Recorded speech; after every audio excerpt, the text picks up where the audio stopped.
So up about there where the sheep are that I pitched last year, maybe just up above the rocks there and that bit.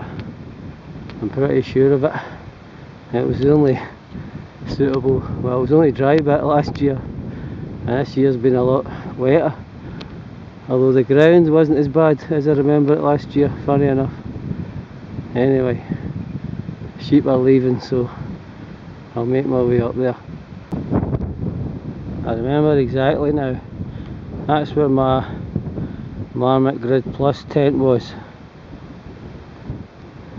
Down there was Matt's tiger paws. I think I might try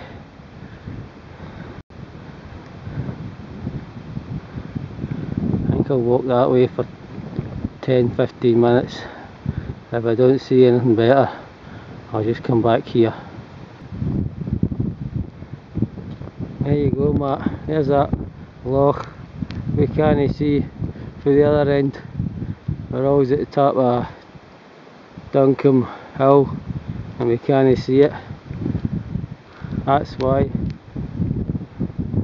So obviously you'd need to be above those hills just to the right. I had the other hills further on. You wouldn't see the loch, obviously. And there you go, there it is. 4:40.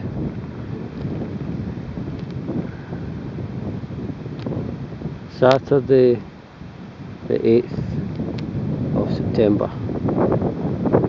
So it took me about 10 minutes to get set up, and that was like 4.5 hours I was walking, which is a good walk. Anyway, I think I've really pitched the tent good this time. That's the third time I've used it.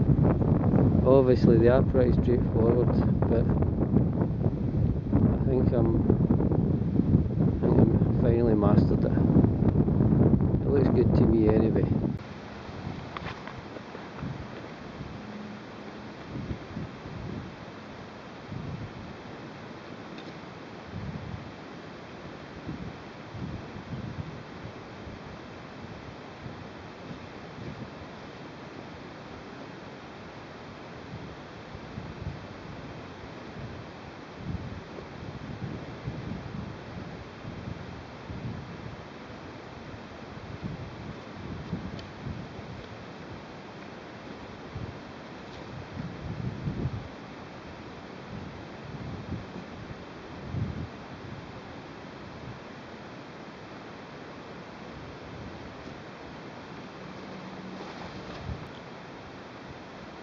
Right, a wee Scott's wild camper tip for anybody that's not got them.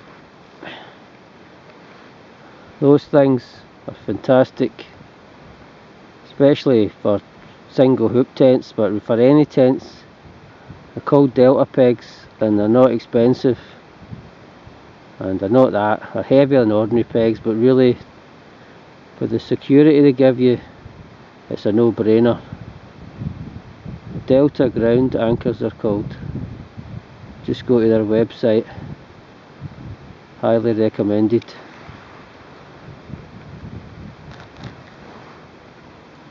Tip of the day number 2 and 3. I've mentioned down jackets and dry bags, but I'm going to mention them again because I think it's worth it. Get yourself a down jacket. Don't worry about, they're no waterproof. You just need to put a hard shell on. I've said that in another video, so I'll leave it at that. And also those things I mentioned before, dry bags, totally waterproof. And you see the other thing that's really good about them, if your stuff's in them, look how you're not going to, unless it's pitch black, you're going to be able to spot them. So as long as your gear's in there, they're totally protected and really nothing's going to go missing. So there you go, that's another tip. There you go, I'm full of tips today. Simple one, instead of leaving your cup like that, because things will fly in it, insects, grass, you don't, bits of stuff, just leave it like that before you use it. And also, if you're having these boil in the bag meals, it's always a good idea to have your wipes and hankies out beside you. Otherwise, if your hands get all curry or beans or whatever, you have to go into your pack or stuff, obviously they're going to get dirty. So there you go, more tips for the day.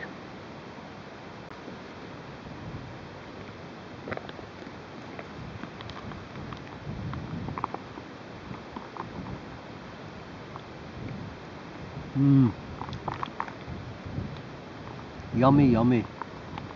Great. Another winner for Wayfarers.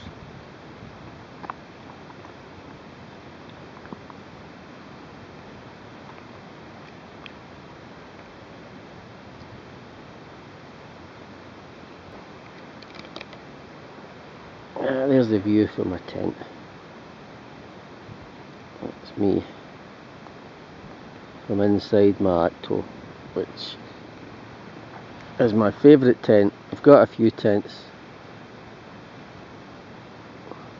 We'll see how it does in the winter. If it snows, I'm sure it'll be excellent. I might use my mountain Marmot Grid Plus tent. That's supposed to be a mountain tent. I'll give that a go as well.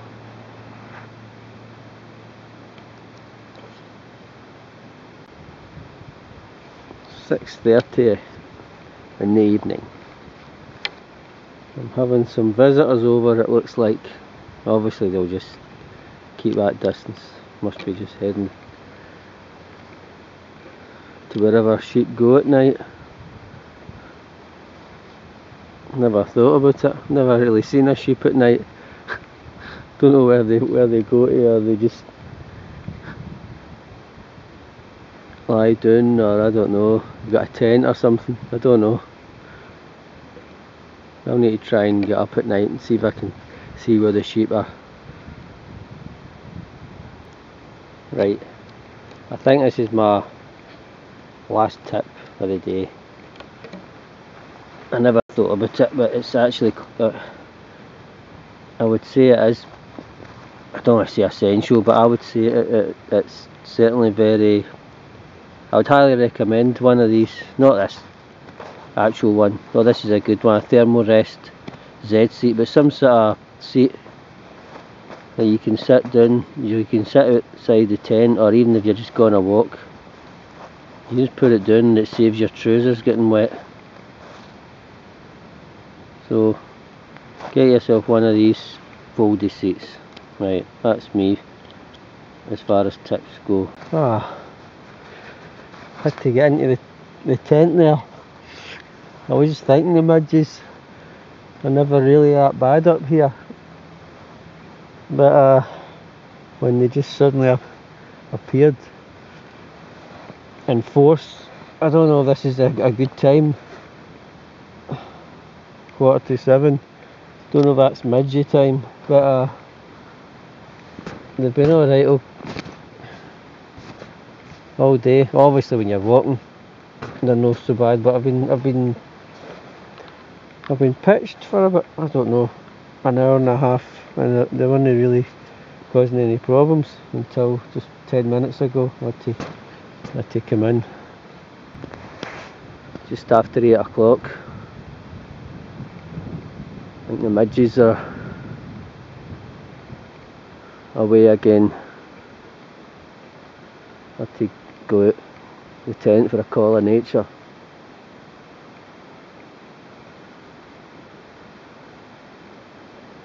I think I'll just get settled for the night. Maybe probably wake up about 6 o'clock and just pack up. 8 o'clock, 7 or 8 or whatever. Forecast isn't good for tomorrow.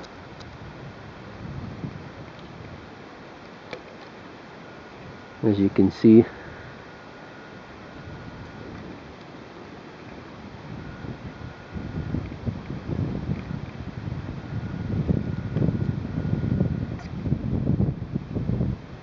Right, this is the morning after the night before. 2 minutes past 9. My alarm went off at 6:30, but I just lay in to about 20 past 8, and I've just started getting packed up. Luckily the rain stayed off. I think I might be lucky, but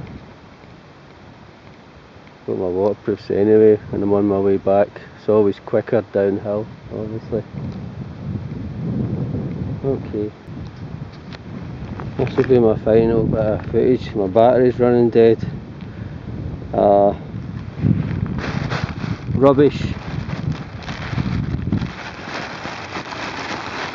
Take your rubbish in a bag, shove it in your rucksack so you don't leave anything behind.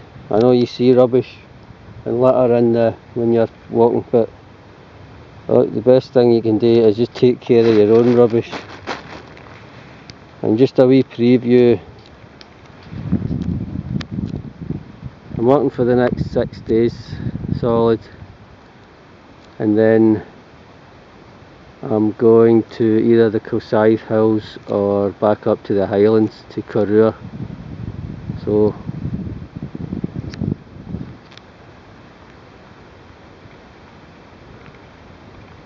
I'll see you then. Bye.